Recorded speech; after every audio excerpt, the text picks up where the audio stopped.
কোনদিন মসজিদে আসে না বাগান গো, হঠাৎ করে মসজিদের মধ্যে আসে। কারণ কি? কারণ ওর বাপ মরছে, যার কারণে নামাজ পড়া ধরছে। এরকম নামাজি নাই? বাপ মরছে আর মসজিদে আসছে, কথা কন না কে? আসছে তো আসছেই, আবার ওই মনে করেন ঘড়ি 3 বার ফলো করে যে হুজুর টাইম কিন্তু হয়ে গেছে, টাইম কিন্তু হয়েছে। নামাজের জন্য ইমাম সাহেবকে হুকুম করা হারাম, হারাম, হারাম। ইমামকে, ইমাম ছোট হোক, বড় হোক, বেটে হোক, খাটো হোক, লম্বা হোক, কালো হোক, ফর্সা হোক, আপনি যত দামি মানুষই হন, আমার কাছ থেকে শুনে যান, কোন ব্যক্তি ইমামকে নামাজের জন্য অর্ডার করতে পারবে না। ওটা কি আপনার বাড়ির কামলা বেছেন? ইমামকে অর্ডার করতে পারবেন না। খবরদার, ইমাম যতক্ষণ পর্যন্ত, মাসআলা হলো ইমাম যতক্ষণ পর্যন্ত মুসনাদে না যাবে, অর্থাৎ মুসল্লায় না যাবে, অর্থাৎ নামাজের জায়গায় যতক্ষণ পর্যন্ত না যাবে, ততক্ষণ পর্যন্ত কোন মুক্তাদি নামাজের জন্য মাথা উঁচু করতে পারবে না। অথচ আমাদের সমাজে উল্টা, কি? টাইম হওয়ার আগে হুজুরকে খালি ঘুঁতায়, খালি ঘুঁতায়। কথা বল না, কথা বল না। ইমামের দাম আমাদের সমাজে আছে? কোনো দামই নাই। ইমামের দাম আছে খালি মুখে। ইমামের দাম যদি আমাদের বাংলাদেশে থাকতো, তাহলে কমসে কম একটা ইমামের বেতন 30,000 টাকা হতো। কথা কয় না? ওই 12,000, 15,000, মানে 20,000 টাকা, এর উপর তাও বর্ষ সালে যদি টাকা বাড়ে নিবার চায়, আর একজন আবার পিছনটা করবে কি, হুজুরের খালি টাকার লোভ বাড়ে, খালি টাকার লোভ। কথা কন না কা? টাকার লোভ মানে তোমার ছেলে যদি মাসে 1 কেজি করে প্রতি মাসে গোস্ত খাবার চায়, তো হুজুরের বেটা যদি গোস্ত খাবার চায় না? তুই বেতন দেওয়া হলো 10,000 টাকা, সেই 10,000 টাকা খড়ি আর চাউল আর তেল কিনতে চাস। এই জন্যই নামাজ পড়তে হইবে আল্লাহর জন্য। ইমাম সাহেবকে অর্ডার করা যায়।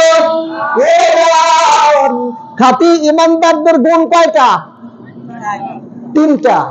খাঁটি ইমানদারদের গুণ কয়টা? 1 নাম্বার, কালকে সবে বরাতের রাত যাবো কার কাছে? আমি কি কোরআন হাদিসের বাইরে কিছু বলছি? 1 নাম্বার, ইয়া আইয়ুহাল্লাযীনা আমানুস্তাঈনু। 1 নাম্বার, আমরা চাবো কার কাছে? মাজারে গায়ে চাবো? মাজারে কিছু চাবো? খবরদার। 2 নাম্বার, ভাই আল্লাহর কাছে দোয়া করব ধৈর্যের সাথে। 3 নাম্বার, ভাই আমরা আল্লাহর কাছে চাবো কিসের দ্বারাই? নামাজের দ্বারাই। নামাজ পড়ে না, অথচ কয় বৃষ্টি হয় না কেন? কৃষক বৃষ্টি হয় না কেন? তুই তো মসজিদে কোনোদিন তো দেখলাম না। আমি মসজিদে না গেলাম তো বৃষ্টি হওয়া লাগবে না? মানে ওই যে যায় না, ওর কোনো দোষই নাই, আল্লাহ দোষ দিতেছে। নাউজুবিল্লাহ। কথা বলেন না কেন?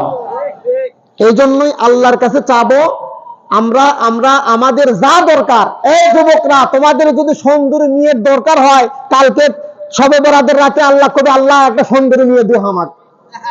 কি কর, আল্লাহ দিবি না? অবশ্যই দিবে, চাওয়ার মতো চান। 2 নাম্বার, ধৈর্যের সাথে চাবেন। 3 নাম্বার, কি করব? নামাজের দ্বারাই, সালাতের দ্বারাই। নামাজ ছাড়া কোনো উপায়। আর 3 শ্রেণীর মানুষ জান্নাত পাবে না, মনে আছে? এই 3টা বলেই কিন্তু শেষ, কারণ আমাদের ফজর নামাজ আছে। কথা বলেন না কেন? 3 শ্রেণী মানুষ জান্নাত পাবে না। 1 নাম্বার, লা ইয়াদখুলুল জান্নাত খাব্বু। যে সমস্ত ব্যক্তিরা মানুষকে ঠকায়। 1 নাম্বার গেছে না? খবরদার, আপনার দ্বারাই যদি কারো উপকার না হয়, আপনি খবরদার কাউকে ঠকাবেন না। দেখেন না উকিলটা কি করে, এই কেস তুমি জিতবে, তুমি কি কর, এখনই তো জিতে তুমি। অথচ 10 বছর কেস চালানোর পর উকিল সাহেব কি হলো, আমি এখন কি করবো? কথা কয় না। এই অধিকাংশ উকিলটা মরার পর এরা আমাদের বগুড়া জজ কোর্টে রাখলো, মানে মামলা করছে অনেকদিন আগে। তা আমাকে করতেছে, হুজুর এই জজ কোর্টের সাইড দিয়ে এত কাক কেন? কাক বোঝেন তো আপনারা? কি কন? কাক কাইয়া। এই কাক বা কাউয়া, এত কাউয়া কি জন্য জানান? কি জন্য কইতেছে যে এই যে বারের যত উকিল মরে, এরা তো জান্নাতে যায় না, এরা সব দুনিয়াতে সে কাক হয়ে থাকে। এত বড় খচ্চর জানেন। আমি হাসতে কেমনে বুঝলাম? দেখেন সবগুলা কাকে যে বার অফিসের উপর সব সাজে থাকে।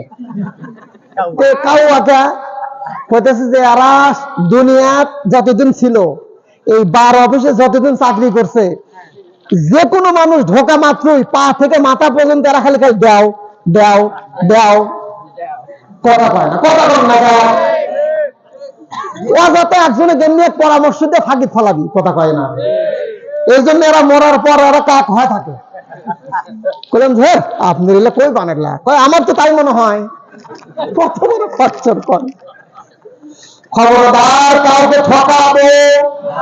2 নাম্বার লা ইয়াদখুলুল জান্নাতা খাব্বু। 2 নাম্বার ওয়ালা বখিল। 2 নাম্বার যারা কৃপণ, আপনারা এরা কি বলে, কৃপণই তো।